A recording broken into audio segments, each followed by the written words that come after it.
तो आज हम लोग पढ़ने वाले हैं पाचन के बारे में, जो कि पोषण चैप्टर का शायद तीसरा वीडियो है।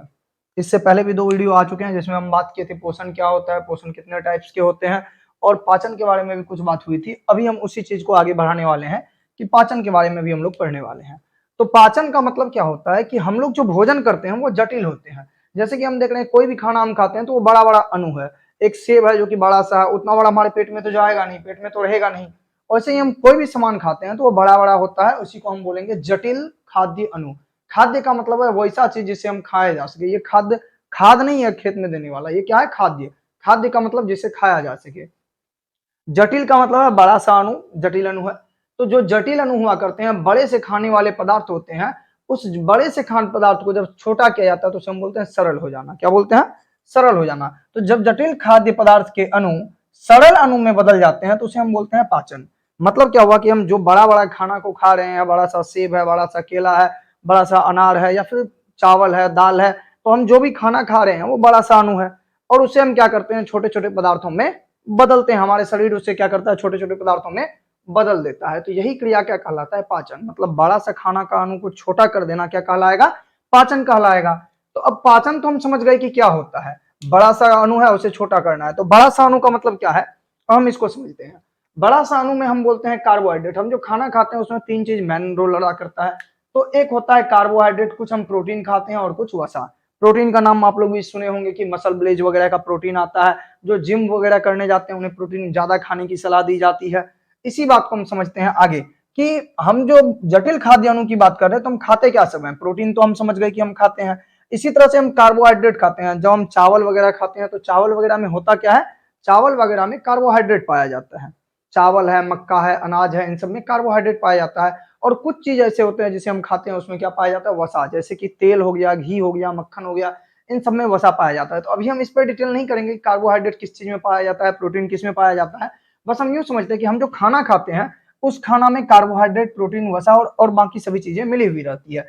तो ये सब क्या है? ये सब जटिल अणु है। ये सब क्या है? जटिल अणु है। ये सब बड़े होते हैं, ये सब बड़े होते हैं। तो ये बड़े अणु को क्या करना है? हमें छोटा बनाना है। हम क्या बताए? जटिल खाद्य अणु को क्या करना है? सरल अणु बनाना है। तो सरल अणु का मतलब क्या है कि बड़ा सा अणु है और उसे छोटा बनाना है। तो ये जो बड़ा सा जटिल अणु है जो कि कार्बोहाइड्रेट है, ये कार्बोहाइड्रेट छोटा होकर के क्या बनाएगा? तो जब कार्बोहाइड्रेट हमारे शरीर में जाएगा और उसे हमारा शरीर क्या करेगा? छोटा बनाएगा। बड़ा सा अणु है और इसे क्या करेगा?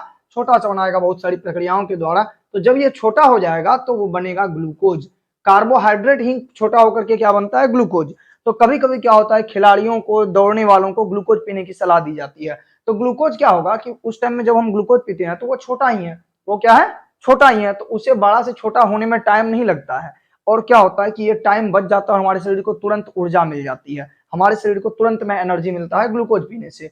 मगर वही यदि हम लोग खाना खाएंगे तो खाना में हमको कार्बोहाइड्रेट मिलेगा और ये कार्बोहाइड्रेट छोटा होगा। छोटा होने में हमारे शरीर को टाइम लगेगा कि उस खाने को, भोजन को चबाएगा, उसे छोटा करेगा, तब जाकर के ये बनेगा ग्लूकोज। तो थोड़ा टाइम लग जाएगा।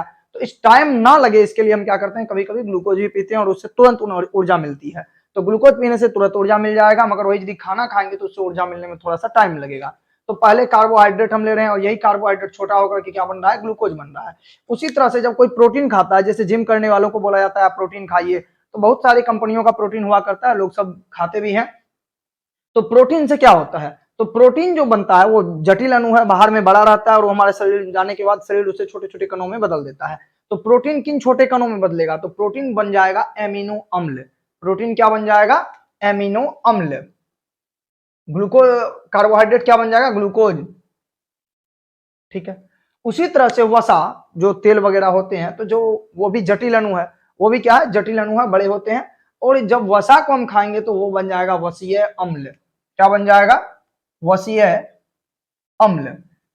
आगे हम देखेंगे कि कार्बोहाइड्रेट जो हम खाते हैं, मतलब हम तो 3 तरह का भी चीज हो रहे और भी चीज हम खाते हैं। जैसे कि मान लीजिए आप डॉक्टर के पास जाते हैं तो आपको विटामिन खाने के लिए विटामिन का टैबलेट देते हैं, या फिर मान लीजिए आप कोई भी फल वगैरह खाते हैं, अगर साग सब्जी खाते हैं उसमें भी आपको विटामिन वगैरह मिलता है, खनिज वगैरह मिलता है। खनिज का मतलब हो गया जैसे कि नमक है, सोडियम है, ये सब। तो ये सब चीजें जब हम खाना खाते हैं तो हमारे खाने में ये सब चीजें क्या होती है? मिली हुई रहती है।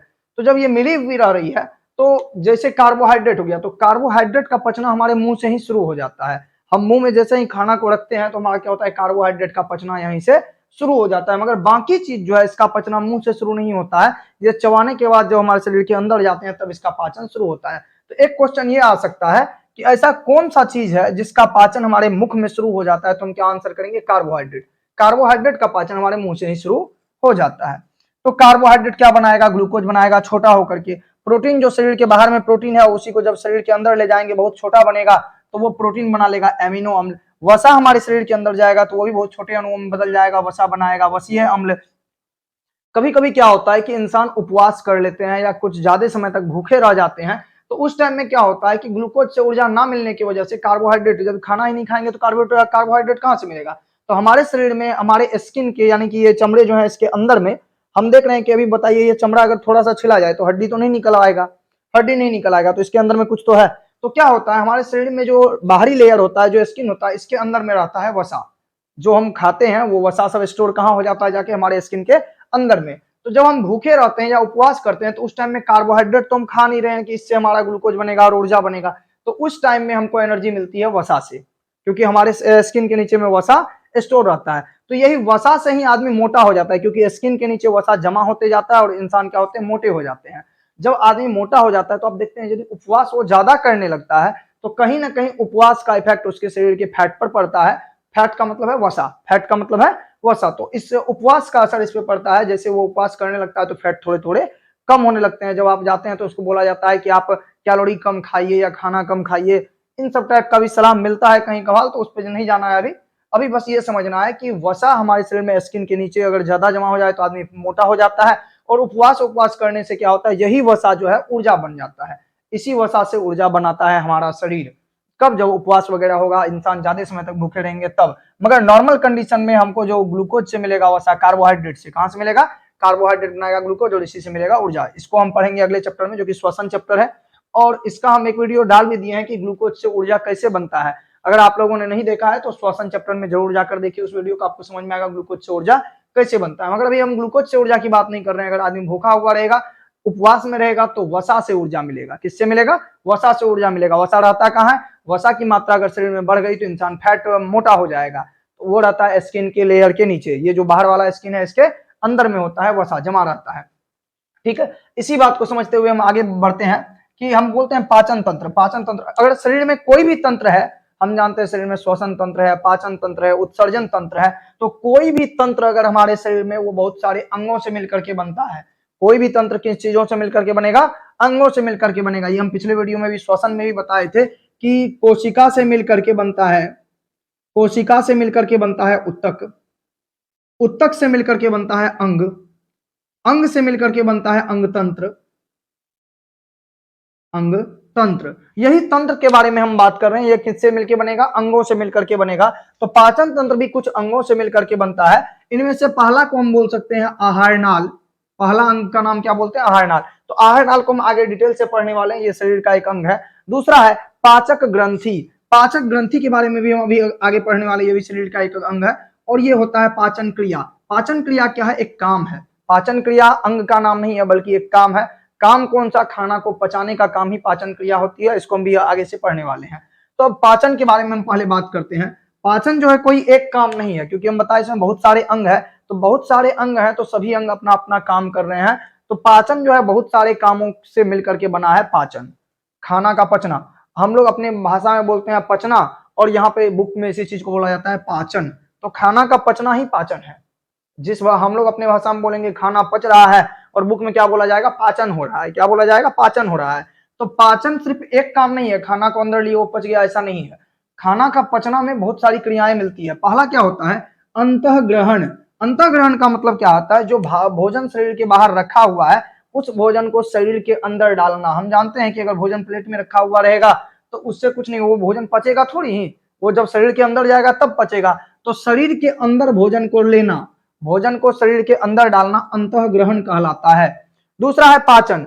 तो भोजन जब शरीर के अंदर चले जाता है तो उसका पाचन होता है, वो पचता है। भोजन का पचना पाचन कहलाता है। उसके बाद होता है अवशोषण। जब भोजन पच जाता है तो हम जानते हैं भोजन, जब अगर कोई आदमी एक एप्पल खाया, एक सेब खाया, तो सेब के साथ में उसका छिलका भी खा गया है ना। सेब के साथ में कुछ आदमी छिलका भी खा जाते हैं, कुछ आदमी छिलके भी खाते हैं। परवल कोई खा रहा है तो कोई परवल का छिलका भी खा जा रहा है। तो ऐसा हम देख रहे हैं कि कुछ चीज हम छिलकर खाते हैं, अंगूर खा रहे हैं तो बिना छिलका छिले खा रहे हैं। तो ऐसा होता है कि हम जो इंपॉर्टेंट चीज है उसे तो खा ही रहे हैं, साथ में कुछ ऐसी चीजें हम खा रहे हैं जिसकी हमारे शरीर को कोई जरूरत है ही नहीं। ठीक है, तो पहली बात कि जब हम खाना खाए तो इसमें दो तरह का सामान आ गया, एक वो जिसका हमारे शरीर को जरूरत है और एक वो जिसका हमारे शरीर की जरूरत नहीं है। तो जिसका हमारे शरीर को जरूरत है, पचने के बाद क्या होगा, जिसका जरूरत है उन शरीर को हमारा शरीर, हमारा जो ब्लड है, हमारा जो खून है, वो उसे सोख लेगा। क्या करेगा, हमारा जो खून है वो क्या करेगा, अच्छे चीजों को, जिसका हमारे शरीर को जरूरत है उसे सोख लेगा, और जो बाकी चीज रहेगी उसे छोड़ देगा, जो हमारे शरीर के लिए उपयोगी नहीं है उसे छोड़ देगा, मगर जो इंपॉर्टेंट है उसे क्या किया, सोख लिया। तो जब खाना छोड़ पच रहा है तो उसके बाद क्या हुआ, तो ये सोख लेना ही क्या कहलाता है, अवशोषण कहलाता है। और ये काम कौन करता है, हमारे शरीर का खून करता है।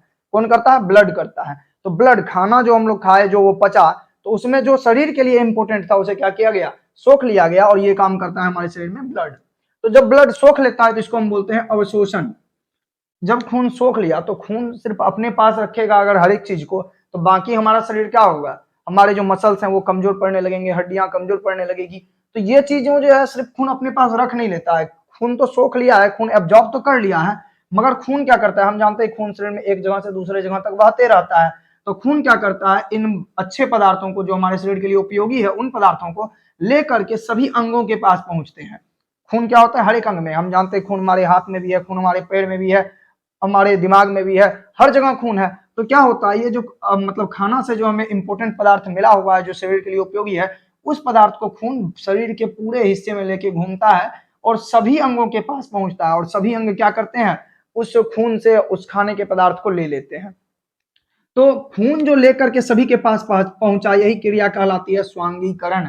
यही क्या कहलाती है, स्वांगीकरण। मतलब खून के पास जो उपयोगी पदार्थ था, वो उपयोगी पदार्थ खून लेकर के शरीर के सभी हिस्सों में पहुंचा, ये कहलाता है स्वांगीकरण। और स्वांगीकरण जब हो जाता है तो हम बताए, उपयोगी पदार्थ और एक शरीर के लिए अनुपयोगी पदार्थ, जिसका शरीर के लिए कोई यूज ही नहीं है, जैसे कि मान लीजिए छिलका वगैरह कोई खा गया है, अंगूर का छिलका खा गया, तो जिसका हमारे शरीर को जरूरत नहीं है, वो क्या होगा, वो हमारे शरीर से फिर बाहर निकालना पड़ेगा। तो हम जानते हैं कि इसके लिए जो हमारे शरीर में अनुपयोगी पदार्थ या वेस्टेज पदार्थ, जो वेस्ट मटेरियल है, जिसका हमारे शरीर में कोई उपयोग नहीं होने वाला है, उस पदार्थ को शरीर से बाहर निकालना, ये कहलाता है मल त्याग। क्या कहलाएगा, मल त्याग। ठीक है, तो अभी हम देखें कि पाचन सिर्फ एक चीज नहीं है, हम सब बाहरी भोजन को शरीर के अंदर लिए, जो उपयोगी था वो हमारे शरीर में उपयोग हो गया, जो अनुपयोगी था उसे हम शरीर से बाहर निकाल दिए। ये पूरा काम इतना शुरू से लेके बाहर लास्ट तक का, भोजन को शरीर के अंदर लेना और लास्ट में जो अनुपयोगी है उसे शरीर से बाहर निकालना, ये पूरा का पूरा काम मिल करके कहलाता है क्या, पाचन। क्या कहलाता है, पाचन। तो इसमें कितनी काम शामिल हुए, एक हुआ अंतःग्रहण, दूसरा पाचन, तीसरा अवशोषण, चौथा स्वांगीकरण और पांचवा मल त्याग। मतलब कि अगर एक पाचन की हम बात करते हैं तो इसमें 5 काम होता है। पांचों काम जब हो जाएगा तब हम बोलेंगे पाचन हुआ है, तब हम बोलेंगे कि खाना पच गया।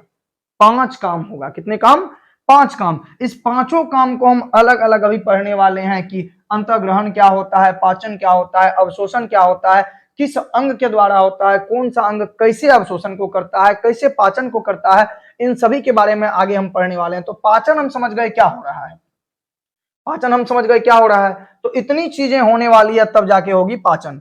अब एक चीज इसी के साथ हम जान लेते हैं, हम तो ये देखे थे कि हम जब खाना खाते हैं तो उसमें कार्बोहाइड्रेट होता है, प्रोटीन होता है, वसा होता है, विटामिन होता है, खनिज होता है, जिसमें से अगर क्वेश्चन पूछा जाए ऐसा कौन सा पदार्थ है जिसका पाचन मुंह में ही शुरू हो जाता है, पेट में जाने से पहले पाचन शुरू हो गया, तो वो पदार्थ है कार्बोहाइड्रेट। इसका पाचन जब हम मुख में भोजन को लेते हैं उसी समय में पाचन शुरू हो जाता है, उसी समय में क्या हो जाता है, पाचन शुरू हो जाता है। वसा के बारे में एक खास न्यूज याद रखना है कि वसा क्या होता है, जब उपवास होता है तो उस टाइम में एनर्जी हमको वसा से मिलती है, क्योंकि जब उपवास है तो हम कार्बोहाइड्रेट भोजन तो कर नहीं रहे हैं कि कार्बोहाइड्रेट मिलेगा। इसके बाद विटामिन और खनिज का अगर पूछा जाए कि विटामिन और खनिज हमारे शरीर में किस जगह में पचना शुरू होता है, तो हम क्या बोलेंगे कि विटामिन और खनिज हमारे शरीर में नहीं पचता है, ये बाहर से ही पचा हुआ आता है। क्यों आता है, अब इसको समझते हैं। इसका हमारा शरीर क्या करेगा, डायरेक्ट क्या करेगा, अवशोषण कर लेगा। हमारा ब्लड डायरेक्ट क्या करेगा, विटामिन और खनिज को अवशोषित कर लेगा, सोख लेगा। इसका पाचन वाचन नहीं होना है, इसको छोटे टुकड़ों में विभक्त करने की जरूरत नहीं पड़ेगी। क्यों नहीं पड़ेगी, क्योंकि विटामिन बहुत छोटा होता है, खनिज भी क्या होता है, बहुत छोटा होता है, ये पहले से सरल अणु होते हैं। विटामिन और खनिज पहले से ही सरल अणु होते हैं, ये जटिल अणु, बड़े से अणु नहीं होते हैं जिसे कि छोटा करने की जरूरत पड़े। तो इस बात को हम अगर समझ गए हैं तो हम समझते हैं आहार नाल क्या होता है। हम बताए थे कि पाचन तंत्र में 3 चीज होगा, एक आहार नाल, एक पाचक ग्रंथि और पाचन क्रिया। तो पाचन क्रिया के बारे में तुम समझ गए कि 5 क्रियाएं मिलेंगी, 5 काम होगा तब हम बोलेंगे पाचन हुआ, 5 काम होगा तो हम क्या बोलेंगे, पाचन हुआ। तो पाचन के बारे में हम पढ़ेंगे, पांचों काम के बारे में हम पढ़ेंगे, मगर उससे पहले हम पाचक ग्रंथि और पाचक ग्रंथि से पहले आहार नाल के बारे में पढ़ लेते हैं कि आहार नाल क्या है। पहले हम आहार नाल पढ़ेंगे, फिर पाचक ग्रंथि पढ़ेंगे और उसके बाद हम लोग पाचन क्रिया पढ़ेंगे, जो पाचन में 5 काम होता है, उस पांचों काम को डिटेल से पढ़ने वाले हैं। तो आहार नाल की अगर बात की जाए तो आहार नाल मुख गुहा से लेकर मल द्वार तक। मुख गुहा का मतलब है मुंह, माउथ, जिससे हम खाना को ग्रहण करते हैं। हम जानते हैं कि जब हम खाना लेते हैं तो अपने मुंह में लेते हैं, तो मुख गुहा, बुक में मुख को ही क्या बोला जाता है, मुख गुहा बोला गया है। क्या बोला गया है, मुख गुहा बोला गया, मतलब जहां से भोजन शरीर के अंदर प्रवेश करेगा वो। और मल द्वार, द्वार क्या होता है, मल द्वार का मतलब, द्वार का मतलब होता है दरवाजा, द्वार का मतलब क्या होता है, दरवाजा। और मल द्वार का मतलब होता है वही वेस्टिज पदार्थ जिसका शरीर के लिए उपयोगी नहीं हुआ था, उसे हम क्या किए थे, शरीर के बाहर निकाल रहे थे ना। तो ऐसा जगह जहां से शरीर का अनुपयोगी पदार्थ शरीर से बाहर निकल जाता है उसको हम बोलेंगे मल द्वार। तो आहार नाल जो होता है वो मुख गुहा से शुरू होता है, माउथ से शुरू होता है और मल द्वार पे जाके खत्म होता है। इन बीच में जितना भी अंग आएगा वो सभी क्या कहलाएगा, आहार नाल कहलाएगा। तो इस बीच में कौन कौन से अंग आ रहे हैं हम उसको समझते हैं। तो मुख गुहा में बोला ही गया है, पहला मुख गुहा और लास्ट मल द्वार है, पहला मुख गुहा है और लास्ट मल द्वार है। तो मुख गुहा की हम बात करते हैं, माउथ जो कि मुंह है, उसमें जब भोजन लेते हैं तो पहला आ जाता है मुख गुहा। क्या आ जाएगा, मुख गुहा। तो भोजन सबसे पहले मुख गुहा में जाएगा, मुख गुहा से फिर भोजन जाएगा अमाशय में, ये भी शरीर का अंग है। अभी हम मुख गुहा क्या होता है उसको डिटेल पढ़ेंगे, अमाशय क्या होता है वो पढ़ेंगे। अमाशय से भोजन जाएगा छोटी आंत में, छोटी आंत से यकृत, यकृत से अग्नाशय और अग्नाशय से बड़ी आंत। तो इतने सारे अंगों से होकर के भोजन गुजरता है। हम जो भोजन करते हैं ऐसा नहीं है कि भोजन हमारे मुंह में गया और वहां से डायरेक्ट पेट में पहुंच गया। तो भोजन कहा होता है कि भोजन जब हम माउथ में लेते हैं, मुंह में लेते हैं, तो मुंह में लेने के बाद भोजन पहुंचता है अमाशय में, अमाशय से फिर भोजन आगे बढ़ता है तब पहुंचता है छोटी आंत में, और छोटी आंत से भी जब भोजन आगे पहुंचता है तब पहुंचता है वो यकृत में, यकृत से आगे जाके अग्नाशय में और लास्ट में वो जाके पहुंचता है बड़ी आंत में। तब हम जाके बोलेंगे कि भोजन का ट्रेवल खत्म हुआ। अब हम जरा देखते हैं कि मुख गुहा मतलब क्या हुआ, इसके बारे में हम समझते हैं। मुख गुहा भी जो है एक अंग नहीं है, मुख गुहा में भी बहुत सारे अंग हैं। मुख गुहा भी क्या है, बहुत सारे अंगों से मिलकर बना है। अमाशय भी बहुत सारे अंगों से मिलकर के बना है और इन सब से मिलकर के बना है आहार नाल। कौन मिलकर बना है, आहार नाल। तो आहार नाल मुख गुहा से मल द्वार तक। अब जैसे हम देख रहे हैं इतना सारा अंग आ रहा है तो इसकी लंबाई भी ज्यादा होनी चाहिए ना, मगर हम तो देख रहे हैं माउथ यहाँ है और पेट यहाँ है, लंबाई तो बस इतनी सी नजर आ रही है। तो जब हम इसको अच्छे से देखेंगे तो हमको पता चलेगा कि ये 8 से 10 मीटर लंबा है। मीटर तो आप समझते ही होंगे, लगभग लगभग दोनों हाथ फैलाइए, ये लगभग लगभग आपका 1.5 मीटर होने वाला है। मगर यहाँ पे बात की जा रही है 10 मीटर की। कितनी, 10 मीटर की। हम क्या बोल रहे हैं, मेरा आहार नाल जो है 10 मीटर लंबा है, 8 से 10 मीटर लंबा, मतलब बहुत लंबा हो रहा है। मगर क्या आपका बॉडी 8 मीटर लंबा है, बिल्कुल नहीं है। जब बॉडी ही 8 मीटर लंबा नहीं है तो बॉडी का एक अंग 8 मीटर लंबा होगा, पॉसिबल है, बिल्कुल पॉसिबल है। हमारा बॉडी में जो ये पार्ट हम जिस अंग की बात कर रहे हैं वो अंग सीधा नहीं है, वो अंग कुंडलित है, इस टाइप से रखा हुआ है, इस टाइप से रखा हुआ है, एकदम घुमा घुमा के। तब क्या होंगे, इसको जब हम नापेंगे, तार को आप क्या देखते हैं, 50 मीटर तार का रोल रहता है और उसको भी इस टाइप से गोल घुमा करके रख दिया जाता है। 50 मीटर, कितना, 50 मीटर। और जब आप देखिएगा तो आपसे तो छोटा ही ढेरी नजर आएगा, आपसे क्या होगा, वो ढेरी छोटा ही नजर आएगा, मगर उसमें 50 मीटर 100 मीटर तार तो आ जाता है ना। तो उसी तरह से क्या हो रहा है, हमारा शरीर भले ही हम मान लीजिए 2 मीटर लंबे भी नहीं है, अगर शरीर की बात की जाए तो इंसान जो है लगभग लगभग ज्यादातर इंसान तो 2 मीटर लंबे भी नहीं होते हैं, 1 मीटर 1.5 मीटर लंबे होते हैं। मगर क्या बोला गया कि 8 से 10 मीटर लंबा तो इंसान का सिर्फ आहार नाल है। तो आहार नाल इसलिए इतना लंबा है क्योंकि ये कुंडलित है, जैसे सांप होते हैं ना एकदम घूम घूम के चलते हैं, उसी तरह से क्या है, हमारा जो आहार नाल है वो कुंडलित रचना है, घुमा घुमा है शरीर में। शरीर में क्या है, घुमा घुमा है, एस की तरह घुमा घुमा है, इसलिए ये 8 से 10 मीटर लंबा है और जगह भी कम ले रहा है। जैसे कि आप वायर को अगर 50 मीटर वायर को रखना चाहे तो कम जगह में रख सकते हैं, एकदम गोल गोल घुमा के। उसी तरह से क्या है कि हमारा आहार नाल भी गोल गोल घुमा हुआ है। तो आहार नाल में बहुत सारे अंग हैं, जिसमें से पहला है मुख द्वार। मुख द्वार का मतलब बताएं दिए, मुख द्वार का मतलब है मुंह, जहां से भोजन अंदर जाएगा। तो जब हम मुख द्वार की बात करते हैं तो इसमें कुछ अंगों के बारे में बात करते हैं। तो सबसे पहले आता है होंठ। सबसे पहले क्या होता है, होंठ। जो हम भोजन करते हैं उस भोजन को पकड़ने का काम किसका है, सबसे पहले वो भोजन होंठ के पास से गुजरता है। भोजन सबसे पहले किसके पास से गुजरेगा, होंठ के पास से गुजरेगा। जैसे ही होंठ से आगे जाएगा भोजन तो उसको मिलेगा दांत। कौन मिलेगा, दांत। दांत से जब भोजन आगे जाएगा तो दांत के जड़ को हम बोलते हैं जबड़ा। दांत जिस चीज में धसा हुआ रहता है, हम जानते हैं कि दांत जो है कहीं गड़ा हुआ है ना जमीन में, माउथ में क्या है, दांत गड़ा हुआ है। तो जिस जगह पे दांत गड़ा हुआ रहता है, दांत का जो जमीन वाला लेयर होगा उसको हम बोलेंगे जबड़ा। क्या बोलेंगे? जबड़ा। दांत से जैसे ही भोजन आगे बढ़ता है तो हम देखते हैं एक रचना होता है जीभ। भोजन जब दांत से आगे बढ़ेगा तो कहां पहुंचेगा? जीभ। जीभ से जब आगे भोजन, हम जानते हैं कि गला का एक पाइप होता है, जीभ से आगे जाने के बाद भोजन वहां जाता है, उसको हम बोलेंगे लार ग्रंथि। वहां पे कुछ ग्रंथियां होंगी, लार ग्रंथि। लार ग्रंथि से ही लार निकलता है। जब देखते होंगे आप, जब बच्चे छोटे रहते हैं तो उसके मुंह से बहुत ज्यादा लार निकलता है, तो वो कहाँ निकलता है? जीभ के जस्ट पिछले हिस्से से। कहाँ निकलता है?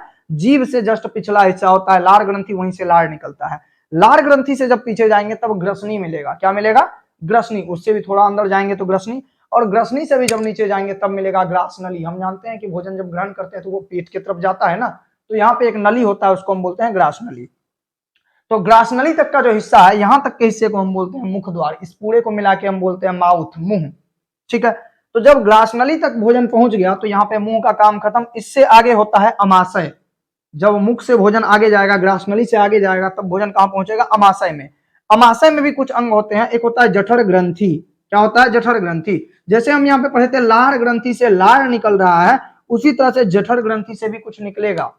जठर ग्रंथि से भी कुछ लिक्विड निकलेगा। तो जब हम जठर ग्रंथि के बारे में डिटेल से पढ़ेंगे तो हम पढ़ेंगे इससे क्या निकलता है, उसका क्या यूज है। अभी हम समझते हैं कि अमाशय में एक अंग है जठर ग्रंथि, और दूसरा है पाइलोरिक छिद्र। इसी में एक छिद्र हुआ करता है, एक सुई के नोक के बराबर छिद्र होता है, इसको हम लोग बोलते हैं पाइलोरिक छिद्र। तो अमाशय में भी दो अंग हो गए, एक जठर ग्रंथि और दूसरा पाइलोरिक छिद्र। तो जब हम अमाशय को डिटेल से पढ़ने लगेंगे तो हम जठर ग्रंथि के बारे में पढ़ेंगे, पाइलोरिक छिद्र को पढ़ेंगे। उसी तरह जब हम मुख गुहा को पढ़ेंगे तो हम पढ़ेंगे होंठ इंसान के पास कितना पीस होता है, दांत कितना पीस होता है, कितने टाइप के दांत होते हैं, कौन दांत का काम है चीरना, किस दांत का काम है चबाना, हम इन सब चीजों को पढ़ने वाले हैं। जीभ का काम क्या है, तो इन सबको पढ़ेंगे। तो अमाशय जब पढ़ेंगे तो हम जठर ग्रंथि, पाइलोरिक छिद्र के बारे में पढ़ेंगे। उससे आगे जब भोजन को हम ले जाएंगे तो भोजन जाएगा छोटी आंत में। तो जब भोजन छोटी आंत में जाएगा तो वहां हम पढ़ेंगे ग्रहणी के बारे में, जेजुनम एक अंग है इसके बारे में, इलियम भी शरीर के अंदर का एक अंग है, और आंत ग्रंथि भी शरीर के अंदर अंग है। फिर यहाँ पे एक ग्रंथि आ गया, इससे भी क्या होगा? कुछ लिक्विड निकलेगा। जैसे लार ग्रंथि से लार निकल रहा था, इसको भी हम पढ़ने वाले हैं। तो अभी हम शरीर के अंगों को देख रहे हैं कि शरीर का अंदर में ये अंग होता है, इसलिए ये सब अंग के बारे में हम नहीं जानते। आपसे पूछेगा आंख, नाक, हाथ, पैर, तो आप आसानी से बता दीजिएगा, मगर क्योंकि ये शरीर के अंदर में है, शरीर को चीर करके दिखाया नहीं जाता है बच्चों को सिखाते समय। जब मेडिकल में जाया जाता है तब ये सब दिखाया जाता है, इसलिए बच्चों को इस सब की जानकारी थोड़ी कम होती है। मगर अभी जो है स्टूडेंट्स आप पढ़ रहे हैं, आप भी ये समझिए कि ये होता है। तो शरीर के अंदर में होता है। कहाँ होता है? शरीर के अंदर, क्योंकि भोजन तो शरीर के अंदर जा रहा है, बाहर से तो दिख नहीं रहा है भोजन कहाँ गया।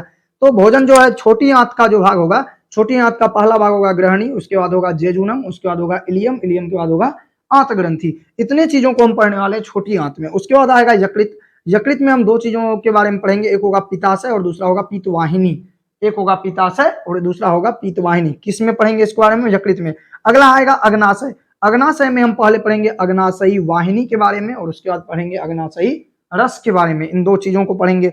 लास्ट में हम पढ़ेंगे बड़ी आंत में, जहां पे होगा बड़ी आंत का एक अंग होगा सीकम। बड़ी आंत के एक अंग को नाम, पहला जो अंग होगा उसको हम बोलेंगे सीकम, दूसरा होगा अपेंडिक्स अंग, तीसरा होगा कोलन, चौथा होगा मलाशय, और पांचवा होगा मल द्वार। हम बताए थे ना कि मल द्वार तक जाने के बाद जो है हमारा पाचन क्रिया का काम खत्म हो जाता है। तो मल द्वार तक के बारे में हमको पढ़ना है इस चैप्टर में, और हम पढ़ेंगे। ठीक है, अब एक चीज यहाँ पे आया है अपेंडिक्स। आप सुने होंगे कभी कभी डॉक्टर बोल देता है कि आपको अपेंडिक्स हो गया है, ऑपरेशन वगैरह कराना होगा। तो अपेंडिक्स क्या होता है वो समझते हैं। अपेंडिक्स तो वैसे शरीर का एक अंग है, मगर कभी कभी क्या होता है, ये अपेंडिक्स जो है इसका शरीर में कोई यूज नहीं है। शरीर का ये अंग तो है, मगर शरीर में इसका कोई उपयोग नहीं है, ये अनुपयोगी है। ठीक है, हो सकता है आने वाले 1000-10,000 साल के बाद मनुष्य के शरीर में ये अंग ना पाया जाए। जैसे कि हम जानते हैं कि पहले के जमाने आदि मानव जब हुआ करते थे तो उसको क्या होता था, भर पूरे शरीर पे बड़े बड़े रोए हुआ करते थे, मगर अब वो नहीं होते हैं। तो क्या हुआ कि जब रोए का जरूरत था उस टाइम में हुआ करता था, बाद में रोए का जरूरत नहीं हुआ, वो रोए झड़ने लगे धीरे धीरे। पहले आदमी का दांत बड़ा बड़ा हुआ करता था, उस टाइम में वैसे जरूरत थी क्योंकि वो जानवरों का शिकार करते थे। मगर बाद में क्या हुआ कि जब वो आदि मानव से मानव बन गए तब ये सब अंग धीरे धीरे खत्म हो गए। तो उसी तरह से चूंकि हमारे शरीर में अपेंडिक्स का कोई यूज नहीं है, तो अपेंडिक्स भी धीरे धीरे खत्म हो जाएगा, ऐसा अनुमान लगाया जा रहा है। मगर जब अपेंडिक्स क्या होता है, जरूरत से ज्यादा बड़ा हो जाता है, तब डॉक्टर आपको क्या बोलते हैं कि अपेंडिक्स हो गया और आपको ऑपरेशन कराना होगा। तो जब आप अपेंडिक्स का ऑपरेशन कराते हैं तो डॉक्टर आपका अपेंडिक्स काट के निकाल देता है। तो चलिए इसके बारे में समझते हैं। अपेंडिक्स क्या है? कोई यूज नहीं है शरीर में, मगर कभी कभी ये जरूरत से ज्यादा बड़ा हो जाता है। तो ये जब जरूरत से ज्यादा बड़ा हो जाएगा तो क्या होता है, शरीर में आपका एक कांटा जाता है। कांटा कितना छोटा होता है, जब वो शरीर में गया तो वो भी आपके शरीर को डिस्टर्ब कर रहा है, आपको दर्द दे रहा है। तो ये अपेंडिक्स तो मान लीजिए इससे बड़ा हो रहा है, ये जब बड़ा होगा शरीर में दर्द देगा ना। तो बस वही बात है कि कोई भी एक्स्ट्रा मटेरियल के लिए हमारा शरीर जो है रेडी नहीं है। अगर शरीर में कुछ भी एक्स्ट्रा चले जाएगा तो हमको प्रॉब्लम होगी, और अपेंडिक्स भी बड़ा हो जाता है तो हमारे शरीर को प्रॉब्लम होता है। तो अपेंडिक्स कोई बीमारी नहीं है, अपेंडिक्स एक अंग है और यही बड़ा हो जाता है, तो इसे हम बीमारी समझ लेते हैं।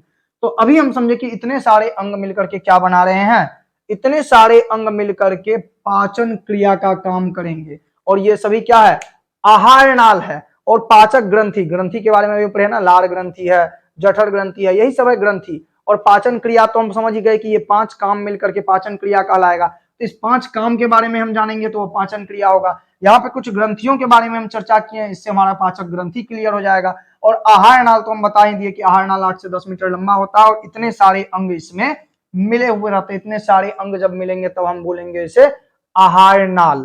तो पाचन तंत्र में इतना सारा चीज होने वाला है और इन सब को हम अलग अलग पढ़ने वाले हैं।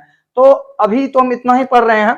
अगले वीडियो में हम मुख गुहा के बारे में पढ़ेंगे, होंठ के बारे में, दांत के बारे में, जीभ के बारे में, और इस तरह से हम आगे भी वीडियो लाएंगे जिसमें हम इस चैप्टर को बड़े ही अच्छे तरीके से समझेंगे, बड़े ही डिटेल के साथ समझेंगे क्या होता है। तो यहाँ पे कुछ इंपॉर्टेंट क्वेश्चन बन रहा है जो ऑब्जेक्टिव बनने वाला है, उसको अच्छे से ध्यान में रखेंगे। कार्बोहाइड्रेट का पाचन कहाँ से शुरू होता है, मुख से शुरू होता है। ऐसा कौन सा मतलब खाने का ऐसा कौन सा पदार्थ है जब हम उपवास करते हैं तो हमको एनर्जी देता है, तो वो होता है वसा। अगर हमको शरीर में तुरंत एनर्जी चाहिए तो हम क्या खा सकते हैं, ग्लूकोज। ग्लूकोज क्या होगा, ग्लूकोज को कार्बोहाइड्रेट को टूट कर ग्लूकोज नहीं बनना पड़ेगा। ठीक है, उम्मीद करते हैं आप लोगों को ये वीडियो समझ में आई होगी। आप जितने भी आपके फ्रेंड हैं जो भी इस टाइप की तैयारी कर रहे हैं उन्हें ये वीडियो शेयर जरूर करें। Thank you.